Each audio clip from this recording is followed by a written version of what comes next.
just the idea that there's people with a lot of power and a lot of money and a lot of influence making decisions based on what they believe rather than an elected populace or an electorate should decide. Like they're the people that run the world, and they're making decisions that are not being made with our best interests at heart or with our consent. Essentially, is the big issue, and yeah, that's exactly what JFK and Eisenhower were both warning about, that this power would grow because of its money and power and influence, and that unchecked it would come to dominate the political landscape maybe without us even noticing. And like you can vary in your how much you believe that they're in control.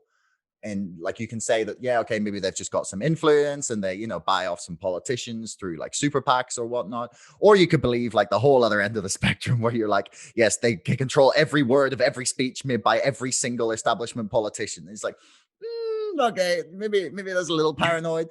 But like the idea that they exist is totally true. Like they do exist, they do have influence and power and money. And like even just to say that makes you sound insane. I know. I know. And it's the fact that when you research certain topics, though, you're like, oh, hey, the Bilderberg group is involved, and this is taking it from a different perspective, but look at it from an economic standpoint, right? The Bilderberg group has a big hand in the economic trade of America. That's the backbone. You look at the Trilateral Commission. The Trilateral Commission also has a big hand in economics and foreign policy and trade. That is another economic backbone. These things become tied so much that Wall Street, DC, those groups, those two specific groups, and especially Harvard and Yale's little dirty secret. I call them, they're one of those groups. I can't even think of what they're called right now. The university groups, but they're basically like the Proud Boys of secret societies.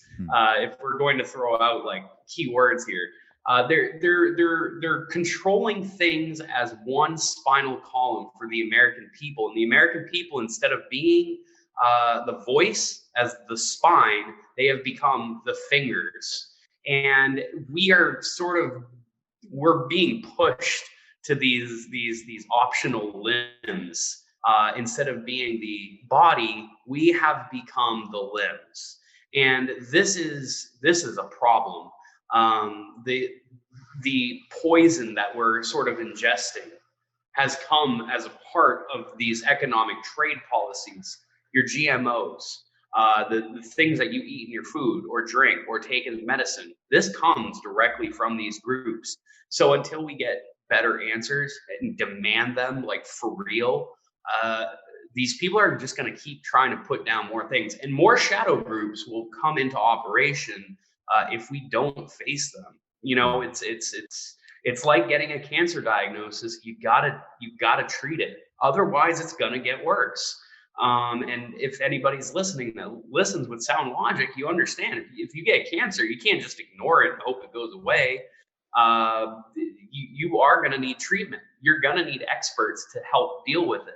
In the same vein, we're going to need experts to really analyze this, and many have over the years, whether it's for history.com, which I reference a lot in my book, or people that just understand that, the problem of society's growth starts to happen when a select group of people try to push for one particular thing or a narrative. And whether it's our militaries, there's not a good excuse. The technology, the use of it, the justification, it's not humanitarian. And that's the problem with the elite groups. They don't seem to look at people anymore as we look at them as representatives. They don't see themselves as representatives for us. They're seeing themselves as shepherds.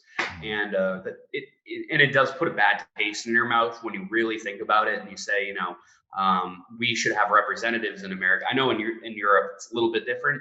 You might look at them as leaders, but in America, from my understanding, they're supposed to be representatives. It is a representative democracy. it is a republic democracy, but it's a representative democracy nonetheless. And Donald Trump does not represent who I am. Obama did not represent who I was. George Bush did not represent. This is an issue. It is. It's distancing our leaders from the American people. They don't know the struggle. They don't understand what struggles are. They have it kind of fed to them with the government plate.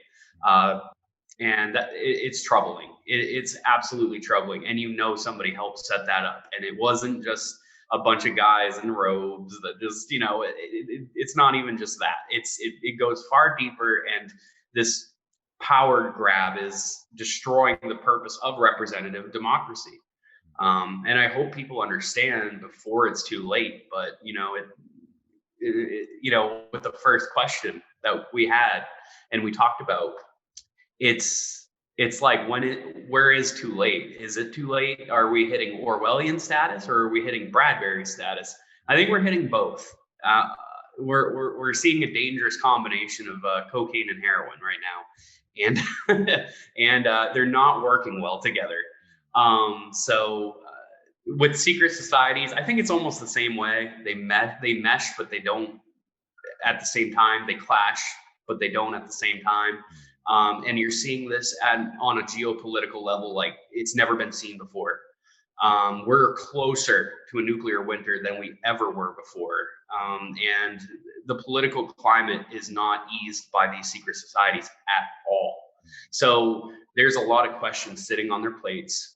There's a lot of issues sitting on their plates. And until they can really address it for the people, instead of putting us at risk as targets, people won't understand. And this is where the whole thing with targeted individuals comes from. It's like you get singled out for having a differing opinion. But some people are just not happy that the world's being used as a battleground. Yeah, I mean, I guess that's a great way of putting it. The world is a battleground. I mean, my first book that's coming out in February is called the Brexit, the Establishment Civil War.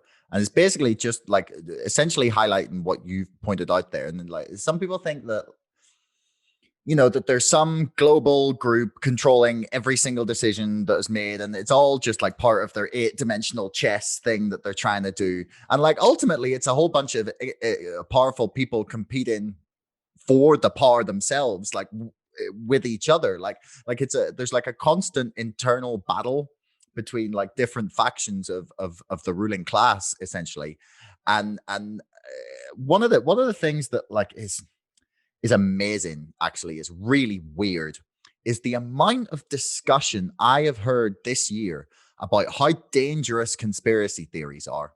And like, do you think that even just that word has become problematic? Because like you say conspiracy theories and you go, okay, you just think like people immediately go to like the tinfoil hat people. And when realistically, like all you're doing is like pointing out stuff that the government or groups have done that was illegal and unknown at the time. And we've got plenty of historical evidence, such as the things you've referenced in your book, like MK Ultra. There's like the NSA program that Edward Snowden unveiled. There was the targeted individuals program that the UN and Nils Melzer are now investigating. And it's all real phenomena. And like just but anyone that tries to discuss it just gets like labeled with this conspiracy theory brush. And the general narrative tends to be like, oh, these people are all crazy. They all think Obama is a Satanist who is sacrificing children in the Oval Office. And you I don't know. Do you think that like it feels to me sometimes like a concerted like effort to like push any discussion of this out of the mainstream, but then that could sound a little paranoid, and it might just be a whole bunch of people like seeing conspiracy theories becoming more mainstream and deciding they want to talk about it. And the only sensible like mainstream opinion of a conspiracy is that, oh, well, these crazy people. Like, what do you see going on there? So I think the discrediting it's a necessary factor to them. For us, it makes things hard because You want people to understand that there's something affecting you and it's not coming from you. And there's, if I may, I like using irony, but 3 degrees of truth. So you have the first degree where it doesn't start as a conspiracy, right? There's like Frank Church hearings. That's a big thing to me. After I researched that, I said, that's you can't ignore that. That's in history. So MK Ultra did exist because the Frank Church hearings and the testimony brought something back to light, right? That's the first degree where most people would research it, understand it, and they'd say, hey, there is proof that this program did exist. But you get the second degree. Now that second degree is where that uncanny valley starts to pop in. Again, referencing something we talked about earlier, you almost don't want to believe it because it just doesn't seem like it makes sense. And it would drive you insane trying to come up with the understanding or the reasoning or the explanation, like how MK Ultra could work in today's time using 5G or wireless technologies, using satellite arrays, microwaving us in some form. And yet there's still ways to explain it, but it's almost like you're kind of loopy trying to explain it at the same time. So people might view you as, and there's a number of ways that can make you look crazy trying to explain it, but we have technology that proves there's microwave emitters. I mean, we have microwaves themselves. It's hard to say that there's a type of thing that could strike down a beam onto Earth and set things on fire, but is it far-fetched? I don't think so. No. And that's where you hit the third degree, where the belief of something that could be totally bonkers, but has no real information regarding it. It's hard to just wildly believe something that you haven't definitively seen, right? That's where the conspiracy theory pops in, because you're not really sure why, but something rubs you the wrong way and you want to cling to whatever you can to explain it, right? And maybe you don't find water for the topic at the time. But then there can be things where down the road, you come back to that second degree, and then you come back to the first degree, because guess what? Microwave technology exists. And MK Ultra, mind control, does exist. I don't need to do it using like a laser gun from Star Trek, okay? I can do it by, if I have enough money, getting around you and then like telling your friends like, hey, you know, Josh, he did something bad, right? And suddenly I've been able to convince people around you, maybe in a subtle way, like Josh steals soda from Rick or something, you know. This is where you would also have an issue because you wouldn't know how to explain it, but people treat you differently and you don't have a rational explanation for it. So you come to the analysis, maybe people just don't like me anymore. That's where problems happen. And this is what our government has been doing secretly to a lot of people, with intelligence officers, with all sorts of things. I think that the DOD and the DOJ are absolutely guilty of using technology against its people for the reason of suppression, oppression, and, you know, other topics to keep certain information from getting out. And personally, if you ask me, I think over in the UK, the Ministry of Defense is there's a lot of answers that need to come out, especially with the Ministry of Defense. But again, that's your cup of tea, no pun intended, but it's kind of your cup of tea for another day for somebody to explain that. But there's absolutely plenty where conspiracy theories themselves need to be addressed, or at least acknowledged. And can we find a reasoning to their proof? Is there a burden of proof? And with many topics, especially nowadays, and the ones that we talk about and estimate whether or not they're even real, there's a lot of they're starting to hold water. Targeted individuals, there seems to be a program, there seems to be previous technology, previous sources. There's reasons that laws can be broken for them to even happen. And it could be for the name of national security. That's the umbrella topic. And for people to actually have the theory, it shouldn't even be illegal. If you want to believe that the Nazis cloned Obama and believe he sacrificed kids in Rome, you're free to believe that. But coming up to the idea that like Nazis did that, the burden of proof does fall on the person that believes in it. So I think it's good to be well researched. I think it's good to read, of course, and really try to understand that even in the fictional works, they were alluding to things that shouldn't have existed and ended up existing. So in Fahrenheit 451, it was all about burning books, right? Yeah. We're in the era of burning information. Mm-hmm. So if information is not good to the defense industry, they're going to burn it, like firefighters from the book. And you're seeing that army people, intelligence people, not in great number, but I'd love to see it in great number, are starting to turn away from that and realizing they are the firefighters. They are the ones taking part in the program, and they're demanding answers. So, and veterans should be very mad.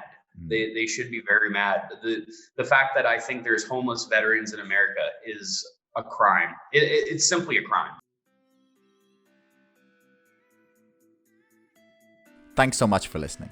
If you haven't already and you enjoyed this episode, please subscribe to this podcast and to our mailing list. And don't forget, my book, Brexit, The Establishment Civil War, is now available for pre-order on Amazon. You'll find the link in the description below.